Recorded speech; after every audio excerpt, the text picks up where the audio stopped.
लोग कहते हैं वृंदावन एक डेस्टिनेशन नहीं है, it's place where you slowly climb down.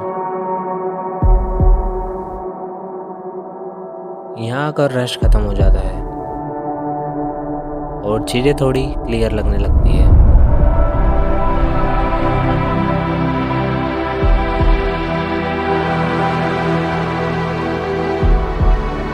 Vrindavan आना किसी चेकलिस्ट का हिस्सा नहीं था,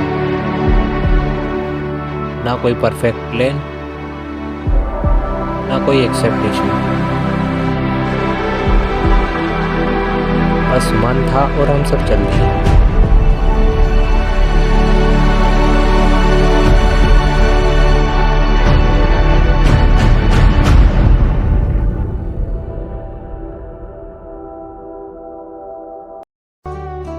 welcome to the unplanned unexpected Vrindavan यात्रा। महेश्वर से इंदौर रेलवे स्टेशन तक हमें बस से सफर करना होगा। बस आने में अभी थोड़ा वक्त था और जब चार दोस्त साथ हो जिन्हें हर सिचुएशन को फन में बदलने का टैलेंट हो, तो फिर यात्रा का पहला ही पल कुछ इस तरह से शुरू होता है। मैंने कॉलेज करी थी, मेरे कॉलेज में बहुत मारा था। तो मैं ऐसी मिट्टियाँ आ गई, मेरी मिट्टियाँ 15 साल का था, बारीक मिट्टी है, इधर आ गए गाँव भैया बड़ा हुआ मुँह से खेला नहीं, मुँह से सामने वाले हमारे तो आगे चाकू पता दो चाकू पता पकड़ लो, फंसा दिया कि बच गए। मार डाला मैंने जान से। यात्रा सुबह। इनकी इमेजिनरी कहानियों को पीछे छोड़ते हुए हम बस का सफर शुरू करते हैं।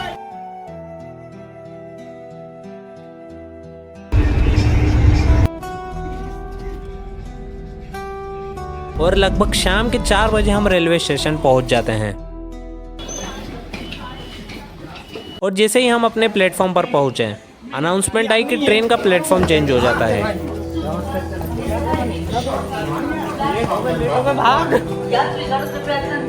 गाड़ी संख्या 201। अच्छा ये हुआ कि ट्रेन का रूट इंदौर से शुरू होता है, इसलिए सीट मिलने में बिल्कुल भी दिक्कत नहीं हुई।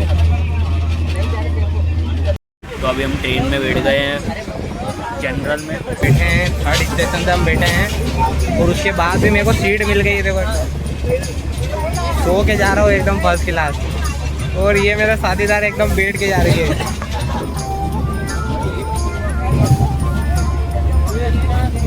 आपको मैं एक बार अपने जनरल का टूर देता हूँ, किस टाइप से हम बैठे हैं क्लास में, देखो बताता हूँ जनरल।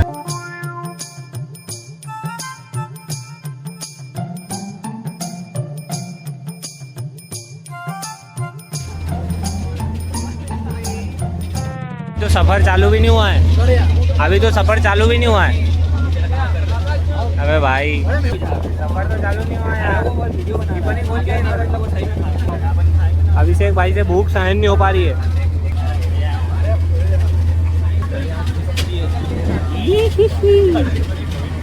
कोई सी सब्जी है पूरे ट्रेन में बास मार रही है।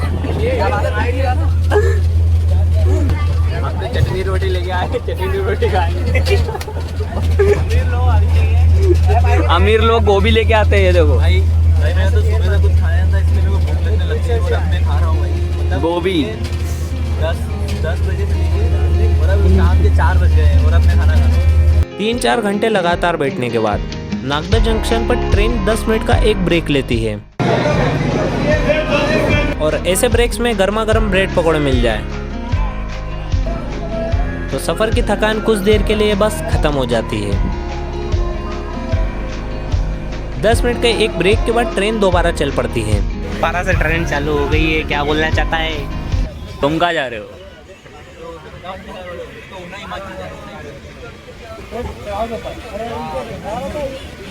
ट्रेन ने अभी आगे बढ़ना शुरू ही किया था, मेरी सीट के बिल्कुल पीछे वाले भैया ने गलती से ट्रेन की चेन खींच दी। कोई दिक्कत नहीं सर, बैठने दो, कोई दिक्कत नहीं है, बैठने दो, जितना बैठ सके बैठ दो।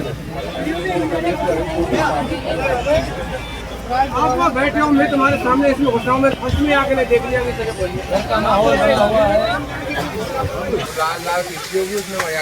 ये नहीं, वो पकड़ उसको पकड़ के खड़ा हो रहा था। ये तो चेन भाई गलती से पकड़ के खड़ा हो रहा था उसको, तो चेन खिंचा गई। पुलिस पकड़ के ले गए वो भाई को, थोड़ा सा भी टच नहीं करेंगे। चेन खींचने वाला इंसिडेंट हुआ। पीछे वाली जो चेन है ना, एक भाई ने चेन खींच दी थी, और वो चेन खींचने के बाद तुरंत 5 मिनट के अंदर 5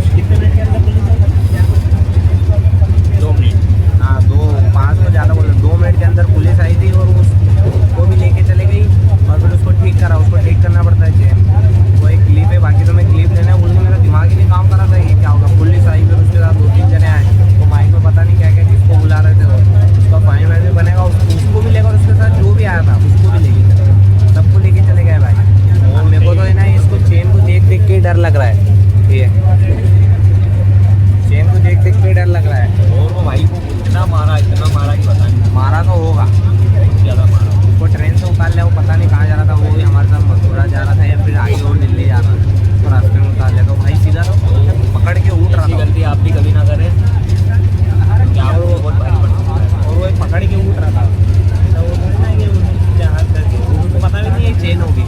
मतलब मैं आपको मेरे ब्लॉग देखा करो, इससे इम्पोर्टेंट चीज़ें आपका पता चल जाएगी। अब आगे उन भैया के साथ क्या हुआ ये तो मुझे भी नहीं पता, पर हमारी ट्रेन 15 मिनट लेट हो चुकी थी और फिर से सफ़र दोबारा से शुरू होता है। अभी ट्रेन ऐसी आ रही थी, अब उसमें दूसरा इंजन बैठ के वापस ऐसे आ रही है कैसी, उसके बाद से ये हुआ है।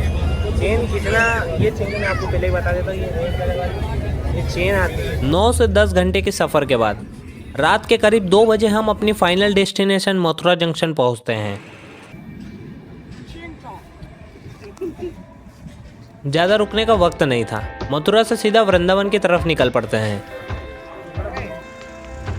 वृंदावन में सबसे पहले हम केली कुंज पहुंचते हैं, श्री प्रेमानंद महाराज जी के दर्शन कर रहे हैं।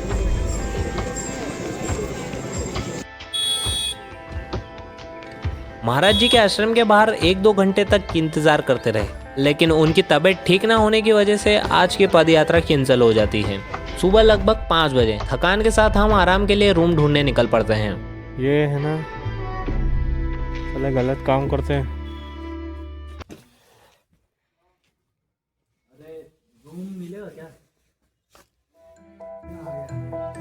इसके बाद कैमरा ज़्यादा साथ नहीं दे पाता क्योंकि फ़ोन की बैटरी डिस्चार्ज हो जाती है।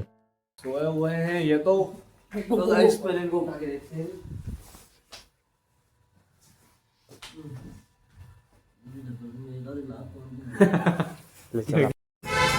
सुबह की राधे राधे दोस्तों। हमारी 5 बजे हमने ये वाली होटल ली थी, ये वाली 5 सुबह के 5:30 बजे हमने ये वाली होटल ली थी।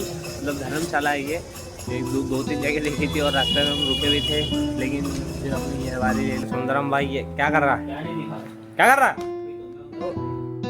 बाहर तो आओ, एकदम काले चमकोगे।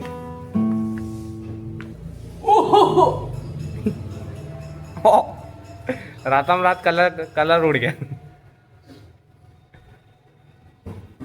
लगभग 3 घंटे का थोड़ा सा रेस्ट लेने के बाद हम इस रूम से चेकआउट करते हैं।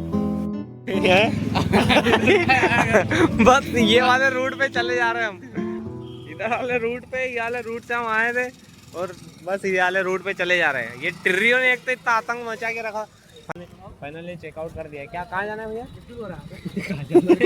मैं भैया से पूछ रहा हूँ कहाँ जाना है, कहाँ पर? इस्कॉन टेम्पल है यहाँ से 500 मीटर की दूरी पर। भैया इस्कॉन इधर है, हाँ इधर ही है ना, इधर वहाँ से भी आ रही है, इस्कॉन इधर है। अरे हमको अब वृंदावन शुरू करना है अभी, तो किधर कहाँ से शुरू कहाँ करना से शुरू करोगे आप? यहाँ से मतलब है कहाँ जाना है पहले से? मेन जगह क्या क्या है यहाँ पर? यहाँ तो भैया वहाँ के प्यारी है, निधि वन है, राधा रमन है, राधा वल्लभ जी है, और दोबारा इस्कॉन है, प्रेम मंदिर है, वैष्णो। काफ़ी डिस्कशन के बाद दिल्ली वाले भैया के सजेशन पर हम सबसे पहले इस्कॉन मंदिर पहुंचते हैं।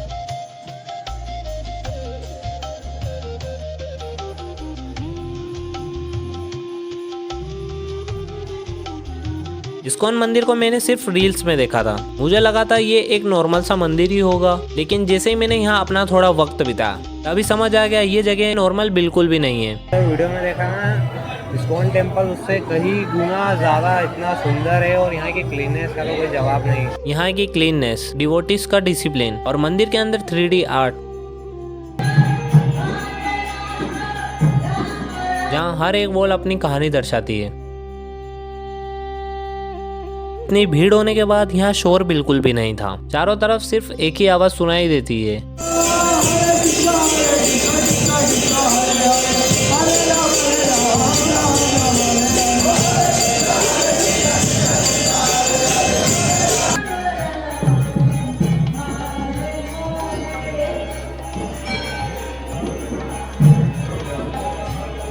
और यहाँ की स्वादिष्ट खिचड़ी, बिना प्याज बिना लहसुन, एकदम सात्विक, सरप्राइजिंगली बहुत ही टेस्टी भी।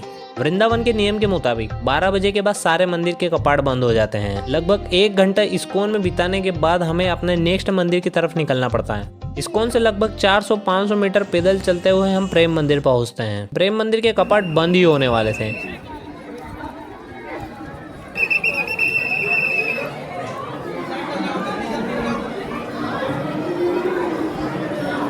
लेकिन थोड़े से लक के साथ हमें दर्शन मिल ही जाते हैं। यह मंदिर जितना सुंदर है उतना ही विशाल भी।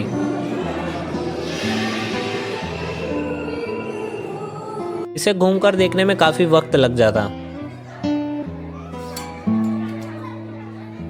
और तभी मेरे साथ एक छोटा सा ट्विस्ट हो जाता है और जिस चीज का डर था वही हुआ। अरे तू दिमाग से काम लेना, तो आगे से भाई के भी जूते पहन ले गया, इतने अच्छे लगे उसको। वो गए, मतलब जूते गायब हो गए भाई के। ये सिनारियो के बाद हम केसी घाट पहुंचते हैं। उनके बाद प्रेम मंदिर गया और वहाँ पर चप्पल वापस मैंने जूते घूमे। उसके बाद से मैं व्लॉग बनाना ही भूल गया, जूते में तप हो गया। और तुम्हारा भाई एकदम नंगे पाँव बरगम्मा भी करते जा रहा है। हेलो। केसी घाट का नज़ारा और यहाँ की शांति दोनों ही बिल्कुल एक अलग ही लेवल के हैं। माना जाता है कि इसी घाट पर श्री कृष्ण जी ने केसी नामक राक्षस का वध किया था। आज के टाइम यहाँ सिर्फ शांति ही नहीं, काफी सारी एक्टिविटी भी शुरू हो चुकी है। हमने केसी घाट पर लगभग 2 से 3 घंटे बिल्कुल शांति से वक्त बिताया। केसी घाट से वृंदावन की गलियां ज्यादा दूर नहीं थी और इन गलियों में घूमना अपने आप में एक अलग ही एक्सपीरियंस था। बनारस की गलियों में डलता हो, बनारस में सॉरी वृंदावन की। इन गलियों में चलते चलते कब निधिवन के पास पहुंच गए ये खुद हमें भी नहीं पता।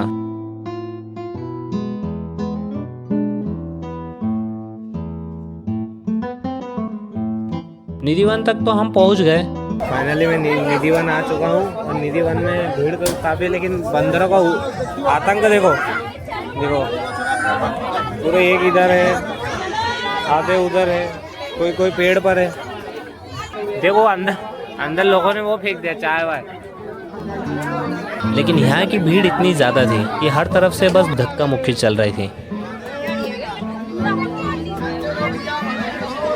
ये वही निधिवन है जहाँ माना जाता है कि आज भी श्री राधा और श्री कृष्ण रास लीला करते हैं।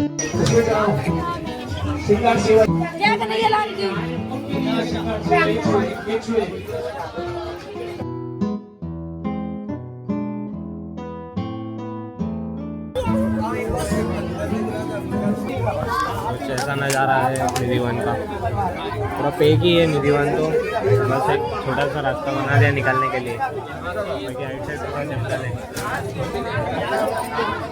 अंदर ऊपर से ठोक रहे हैं गेट, देखना अभी ठोकने के आगे कि नहीं, बंदर ठोक रहे ऊपर से। लगभग 1 घंटे तक भीड़ में फंसे रहने के बाद आखिर में निधिवन से बाहर निकलता हूँ।